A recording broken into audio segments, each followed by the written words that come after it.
నేటి తరం పిల్లలు చెడిపోవడానికి గల కారణం ఎవరు అనేది ఒక్కసారి అవలోకనం చేసుకుందాం. పిల్లలు చెడిపోవడానికి స్నేహితులు, ఉపాధ్యాయులు, స్మార్ట్ ఫోన్లు, టీవీ మరియు మీడియా ఇవన్నీ కూడా 10% మాత్రమే కారణం. కానీ 90% కారకులు మాత్రం పిల్లల యొక్క తల్లిదండ్రులే. పిల్లల్ని గారాబం మరీ శృతి మించితే మొత్తానికి నష్టం వస్తుంది. పిల్లల పట్ల మనం పాటిస్తున్న అజ్ఞానం, మూఢనమ్మకాలు, స్వార్థం, అతి ప్రేమ వారిని చాలా వరకు ఏం చేస్తుందంటే బద్ధకస్తులుగా చేస్తుంది. వారిని నాశనం చేస్తున్నారు.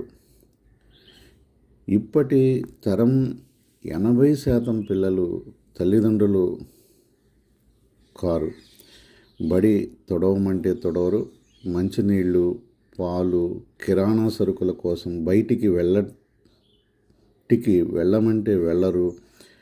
లంచ్ బ్యాగులు, స్కూల్ బ్యాగులు శుభ్రం చేసుకోరు. కనీసం ఇంటి దగ్గర చిన్న చిన్న పనుల్లో సహాయం చేయరు.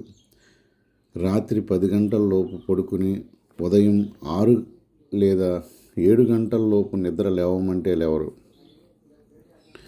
గట్టిగా మాట్లాడితే ఎదురు తిరగబడి సమాధానం చెప్తారు.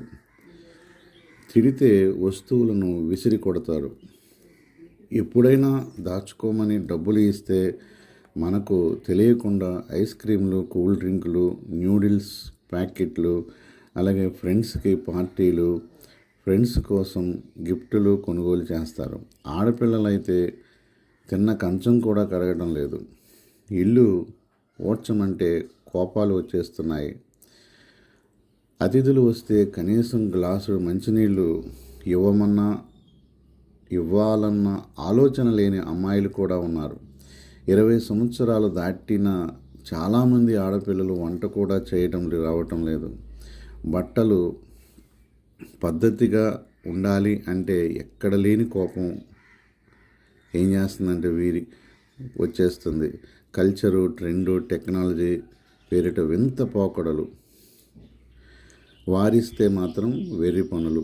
మనమే పిల్లల చేత అవన్నీ చేయించడం లేదు. కానీ కారణం మనమే. ఎందుకంటే మనకు అహం, పరువు, ప్రతిష్టలు అడ్డొస్తున్నాయి. చూసేవాళ్లకు మనం మంచి హోదాలో ఉండాలి, రిచ్ లుక్స్, స్టేటస్ మెయింటైన్ చేయాలి అనే భ్రమలో ఉన్నాం.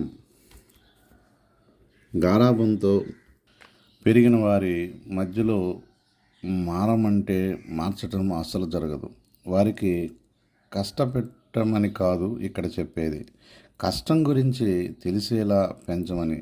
కష్టం, డబ్బు, సమయం, ఆరోగ్యం విలువ తెలియకపోతే వారికి జీవితం విలువ తెలియదు.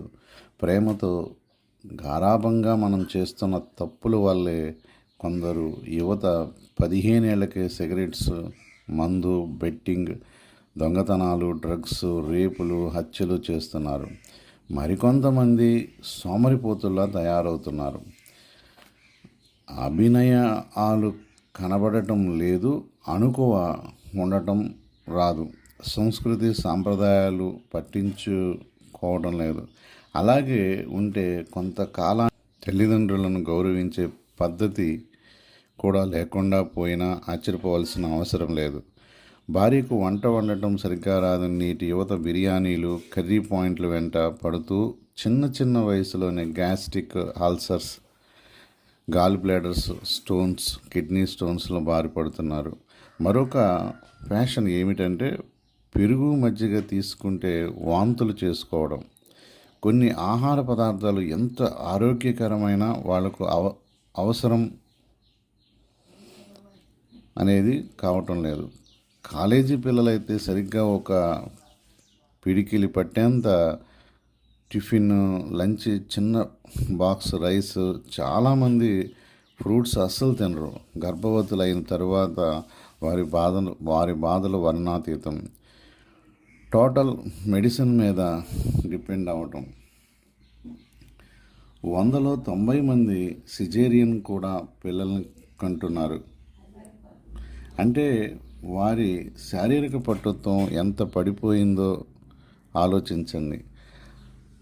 అలా ఉంటే పుట్టే పిల్లలు కూడా ఏదో ఒక జన్యుపరమైన లోపంతోనే పుడుతున్నారు. 3వ తరగతి పిల్లోడికి కూడా సోడాబుడ్డి కళ్ళద్దాలు, 5వ తరగతి వారికి కూడా అల్సరు, బీపీలు, 10వ తరగతి దాటే లోపే ఎన్నో ఆరోగ్య సమస్యలు వస్తున్నాయి. వీటన్నిటికీ కారణం మనం మన పిల్లలను సరైన పద్ధతిలో పెంచకపోవడమే. అందుకే తల్లిదండ్రులు మారాలి. రేపటి సమాజం ఏమి నేర్పుతుంది? ఒక్కసారి ఆలోచన మనం చేయాలి. సంస్కృతి సాంప్రదాయం అంటే ఏమిటి? కేవలం గుడికి వెళ్ళి పూజలు ప్రార్థనలు చేసి మన సంస్కృతి సాంప్రదాయం అని పిల్లలకు అలవాటు చేస్తున్నాం. అది మాత్రమే కాదు, సాంప్రదాయం అంటే పిల్లలకు బాధ్యత, మర్యాద, గౌరవం, కష్టం, నష్టం, ఓర్పు, సహనం, దాతృత్వం, ప్రేమ, అనురాగం, సహాయం, సహకారం, నాయకత్వం, మానసిక దృఢత్వం, కుటుంబ బంధాలు, అనుబంధాలు, దైవభక్తి, దేశభక్తి, ఇలాంటి భావనలే సాంప్రదాయాలు అంటే. కొంచెం కష్టమైనా సరే ఇవి చిన్న వయసులోనే మనం పిల్లలకు అలవాటు చేయాలి. 10 కాలాల పాటు చల్లగా ఉండాలి.